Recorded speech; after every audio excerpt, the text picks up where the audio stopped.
എന്റെ ഭർത്താവിന്റെ ജീവൻ രക്ഷിക്കണേ. ദേവന്മാരും അസുരന്മാരും വാസുകി എന്ന സർപ്പത്തെ ഉപയോഗിച്ച് സമുദ്രമഥനം ചെയ്യുകയായിരുന്നു. അപ്പോൾ അതിൽ നിന്ന് അമൃതം പുറത്തുവരുന്നതിനു മുമ്പ് കാളകൂടം എന്ന മാരകമായ വിഷം പുറത്തുവന്നു. അതിനെ കണ്ടു ഭയന്ന് ദേവന്മാരെല്ലാം തങ്ങളെ രക്ഷിക്കണമെന്ന് ശിവഭഗവാനോട് പ്രാർത്ഥിച്ചു.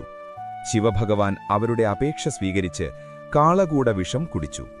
എന്നാൽ ആ വിഷം ശിവഭഗവാനെപ്പോലും താങ്ങാനാവാത്തത്ര ശക്തമായിരുന്നു.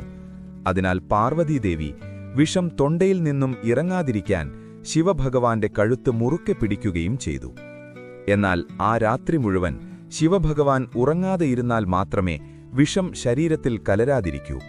അതിനാൽ ദേവന്മാരും മുനിമാരും ഭൂതഗണങ്ങളും അങ്ങനെ എല്ലാവരും ഒന്നിച്ച് ശിവഭഗവാൻ ഉറങ്ങാതിരിക്കാൻ നൃത്തം, സംഗീതം തുടങ്ങിയ കലാപരിപാടികൾ അവതരിപ്പിച്ചു. ഈ ദിവ്യദിനത്തെയാണ് നാം ശിവരാത്രിയായി ആരാധിക്കുന്നത്. ഭഗവാൻ നീലകണ്ഠനെ നിങ്ങൾക്കിഷ്ടമാണെങ്കിൽ കമന്റ് ചെയ്യൂ. ഓം നമഃ ശിവായ.